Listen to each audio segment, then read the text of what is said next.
Good morning બચ્ચાઓ. તો આપણે પ્રક્ષિપ્ત ગતિ ચલાવતા છે ને તમને મજા આવતી છે કે નથી આવતી? હા, મજા આવતી છે ને? હા. તો આજે આપણે પાછા બે દાખલા, એમાં બંને 2 માર્ક્સના લેવલના છે અને બંને ઈઝી દાખલા છે, બરાબર? જેમાંથી એક દાખલો તો તમે સોલ્વ કરેલો જ છે. તો આપણે જોઈએ પહેલા સ્વાધ્યાયનો 29મો. તો ભાઈ, બંદૂકમાંથી સમક્ષિતિજ સાથે 30 ડિગ્રીના કોણે છોડેલી ગોળી. તો 30 ડિગ્રીનો આપણને જે આપેલો છે તે ખૂણો આપેલો છે, એટલે થીટા બરાબર 30 ડિગ્રી છે, બરાબર? પ્રક્ષિપ્ત કોણ. પછી જમીનથી 3 કિલોમીટર દૂર જઈને અથડાતી છે, એટલે અહીંયાથી નીકળી 30 ડિગ્રીના ખૂણે અને એમ જઈને બંદૂકની ગોળી 3 કિલોમીટર દૂર પડેલી છે. તો આ જે અંતર આપેલું છે 3 કિલોમીટર, બરાબર, તે આડું અંતર એટલે અવધિ આપેલી છે, એટલે અવધિ રેન્જ r બરાબર 3 કિલોમીટર છે, બરાબર. હવે એ લોકોએ શું શોધવાનું એ નથી કીધેલું, એ લોકોએ એક સવાલ પૂછેલો છે કે શું પ્રક્ષિપ્ત કોણનું મૂલ્ય ગોઠવીને, એટલે આ 30 ડિગ્રીનું મૂલ્ય તમે ગોઠવીને 5 કિલોમીટરની દૂર લક્ષ્ય પર ગોળી મારી શકી? એટલે આ ગોળી અત્યારે તો 3 કિલોમીટર દૂર જતી જ છે ને. હવે ખૂણામાં થોડો ઘણો બદલાવ કરીને શું તમે 5 કિલોમીટર દૂર સુધી આ તમે ગોળીને તમે લક્ષ્ય ઉપર પહોંચાડી શકો કે નહીં, તે પૂછતા છે. તો આપણે ચેક કરીએ કે ભાઈ આટલા ખૂણા માટે તમારે મેક્સિમમ ગોળી દૂર કેટલી જઈ શકે, બરાબર? મેક્સિમમ ગોળી દૂર કેટલી જઈ શકે તે આપણે શોધીએ. એટલે કે 5 કિલોમીટર સુધી મારવાનું છે, બરાબર? તો એ તો એ લોકોનો સવાલ છે. તો આપણે શું કરીએ, r max શોધીએ, એટલે મહત્તમ અવધિ શોધીએ, મહત્તમ અવધિ, બરાબર? ઓકે. તો હવે આપણે જોઈએ કે ભાઈ અવધિનું સૂત્ર તો તમને ખબર નહીં. હા, તો અવધિનું સૂત્ર શું છે? તો અવધિ r બરાબર, ઓકે, તો અવધિ r બરાબર સૂત્ર શું છે? v0² ના છેદમાં 2g ની જગ્યાએ g, બરાબર? અને અહીંયા sin 2 થીટા છે, આ છે, ઓકે. હવે તમને ખબર મહત્તમ અવધિ એટલે એના માટે આ થીટા બરાબર 45 લેવાય. તો 45 દુ 90, sin 90 એટલે 1. તો મહત્તમ અવધિનું સૂત્ર ખાલી v0²/g આવે કે નહીં, બરાબર? તો આ જે v0²/g જે છે તે આપણે મહત્તમ અવધિ કહેવાય. બસ દાખલો અહીંયા જ પતી ગયો આપણો. આ v0²/g જો મહત્તમ અવધિ માટે થીટા 45, તો આ r max હોય તો થીટા બરાબર 45 લેવાનું. 45 દુ 90, sin 90 1. તો r max નું સૂત્ર v0²/g આવે કે? તો આ v0²/g જે છે તે મહત્તમ અવધિ છે, હા ને? તો r બરાબર આની જગ્યાએ આપણે લખી દઈએ r max ને sin 2 થીટા, બરાબર? તો આપણે r max શોધીએ. તો મહત્તમ અવધિ r max બરાબર r ના છેદમાં sin 2 થીટા, બરાબર? ઓકે. તો r અવધિ આપણને કેટલી આપેલી છે? 3 કિલોમીટર ના છેદમાં sin ખૂણો કેટલો આપેલો છે તમને? 30 ડિગ્રી. પણ 30 ડિગ્રી પણ અહીંયા 2 ગુણ્યા 30 ડિગ્રી, એટલે અહીંયા sin કેટલા થશે? 60 થશે, બરાબર? ઓકે. તો 3 ના છેદમાં sin 60 એટલે √3/2, બરાબર? એટલે છેદનો છેદ ઉપર આવશે, એટલે 6 3 દુ 6, 6 ભાગ્યા વર્ગમૂળ 3. ઓકે, એટલે 6 ભાગ્યા વર્ગમૂળ 3 એટલે 6 ભાગ્યા 1.73. વર્ગમૂળ 3 તમે કેલ્સીમાં કરી શકો ને, એટલે 1.73. તો બોલો મહત્તમ અવધિ r max બરાબર બોલો કેટલી આવશે r max બરાબર મહત્તમ અવધિ 6/1.73 તમે જો કેલ્સીમાં કરશો તો તમારો જવાબ આવશે 3.46 કિલોમીટર સુધી. એટલે જોજો પ્રક્ષિપ્ત કોણનું આ મૂલ્ય ગોઠવીને તમે મહત્તમ કેટલા અંતર સુધી ગોળીને પહોંચાડી શકો? 3.5 કિલોમીટરની આજુબાજુ.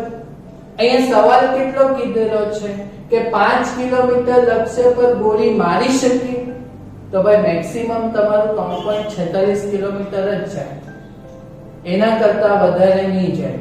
બોલો 5 કિલોમીટર તો વધારે છે કે નહીં 3.46 કરતા, એટલે નહીં મારી શકીએ. તો બોલો આપણે આ સવાલનું બેઠું ગુજરાતી લખવાનું. બોલો શું લખીશું? આથી 5 કિલોમીટર દૂર લક્ષ્ય પર ગોળી મારી શકાશે નહીં. બોલો ગુજરાતી લખતા આવડશે? લખવાનું જરૂર. આથી 5 કિલોમીટર દૂર લક્ષ્ય પર ગોળી મારી શકાય નહીં. બોલો સમજ પડી? કેટલો ઈઝી દાખલો છે. 2 માર્ક્સ નો કહેવાશે. આવડશે? ઓકે ચાલો હવે સ્વાધ્યાયનો 32 માં 29 મો હવે 32 મો હજુ છે થોડાક પ્રક્ષિપ્ત ગતિનો. બરાબર, પહેલા ઈઝી કરીએ સ્વાધ્યાયમાં. ઓકે ચાલો હવે પ્રક્ષિપ્ત ગતિ માટે તમારે આ સૂત્ર લાવવાનું છે. થીટા બરાબર tan ઇન્વર્સ, એટલે tan થીટા બરાબર હે ને આ અંદર કૌંસમાં વેગોના ઘટક છે, વેગોના ઘટક અંશમાં જો વેગનો y ઘટકનું સૂત્ર છે અને છેદમાં વેગના x ઘટકનું સૂત્ર છે. તો બોલો આપણે પ્રક્ષિપ્ત ગતિની થિયરી જોઈ કે હા, તો એના માટે આપણે વેગના x ઘટકનું સૂત્ર બોલો પ્રક્ષિપ્ત ગતિ માટે હા બોલો વેગના x ઘટકનું સૂત્ર, વેગનો x ઘટક બોલો વેગનું સૂત્ર v બરાબર v0 gt ગુરુત્વ પ્રવેગી ગતિ. હા તો v બરાબર v0 પણ સમક્ષિતિજ દિશા છે, એમાં તો વેગ નિયમિત એટલે પ્રવેગ તો નહીં આવે, ગુરુત્વ પ્રવેગ તો નીચે આવે એટલે gt વાળું પદ નહીં આવશે. એટલે vx બરાબર v0x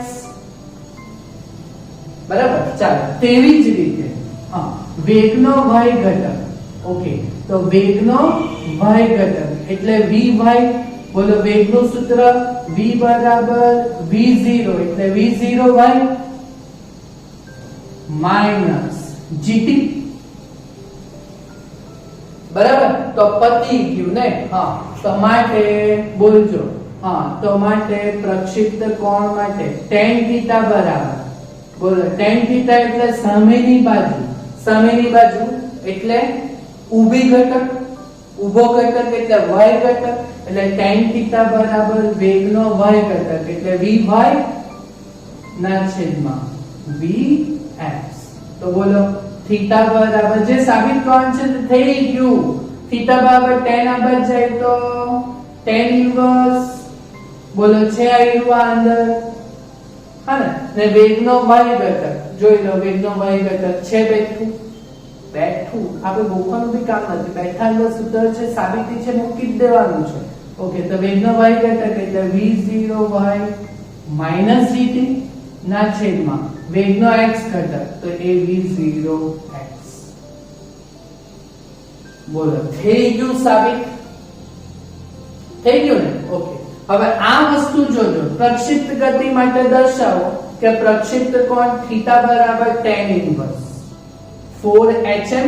આ hm એટલે મહત્તમ ઊંચાઈ. બોલો આ ઓલરેડી આપણે સાબિત કરી જ ગયેલા છે. કરેલું છે કે નથી કરેલું? tan થીટા બરાબર 4h/r સાબિત કર્યું. તો એ કર્યું ને, તમને આવડે કે નહીં? આવડે ને પાકું? તો જાતે કરી શકો કે બરાબર. તો કોઈને એમ લાગે કે નહીં મારે હજુ પાછું શીખવાનું છે હા તો પાછું શીખી લે. તો અહીંયા hm એટલે મહત્તમ ઊંચાઈ અને અવધિ આ બેના સૂત્ર લખી અને આ બેનો ભાગાકાર કરી એટલે આ જવાબ આવી જાય tan θ વાળો. બરાબર. ચાલો તો મહત્તમ ઊંચાઈ, હા તો બોલો મહત્તમ ઊંચાઈ hm નું સૂત્ર શું છે? તો v0² ના છેદમાં 2g અને sin² થીટા છે.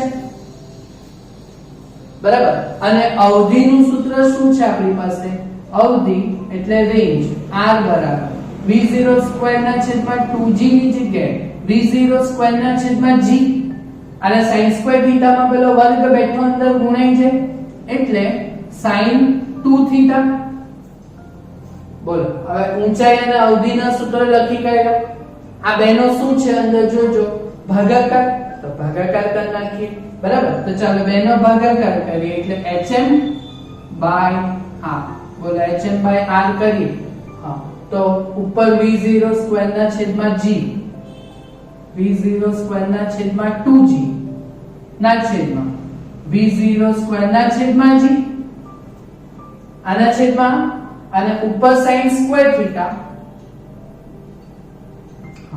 અને નીચે sin2θ.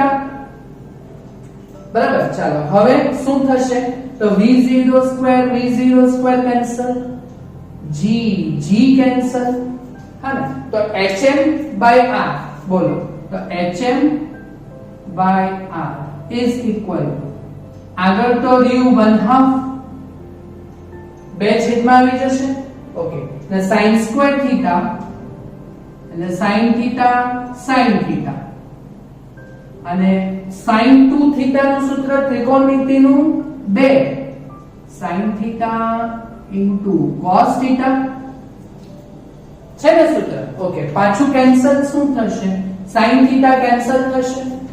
બરાબર. તો બોલજો તો પછી આપણે અહીંયા જવાબ આવી જશે hm/r is equal to બોલો 1/2 છે એટલે 2 દુ 4 છેદમાં અને sin θ ના છેદમાં cos θ એટલે tan θ. તો બોલો tan θ બરાબર આપણો જવાબ કેટલા આવશે? tan θ બરાબર 4 ગુણાઈ જશે ને તો 4 hm/r. હા ને? તો θ બરાબર સાબિત કરવાનું ને. તો બોલો આવી ગયો કે જવાબ θ બરાબર tan inverse 4hm/r. બોલો આ બે સમીકરણો સાબિત કરવાના હતા. પહેલું વેગ માટે અને આ બાજુ ઊંચાઈ અને અવધિ માટે. બંનેમાં θ બરાબર tan inverse ના સૂત્ર હતા. તો બોલો આ સ્વાધ્યાયનો 32મો ખબર પડ્યો? આવડતો જ છે ને તમને? આવડતો જ છે ને? આ બે સૂત્ર તો આપણે પ્રક્ષિપ્ત ગતિમાં જોયા ને, વેગના x ઘટક વેગનો y ઘટક. તો tan θ બરાબર ઊભું ના છેદમાં આડું. તો ઊભું વેગનો y ઘટક ના છેદમાં વેગનું આડું ઘટક. આ દાખલો આવડ્યો? પાકું થશે? થશે ને? તો આટલું જાતે કમ્પ્લીટ કરજો. હા ને? Thank you very much.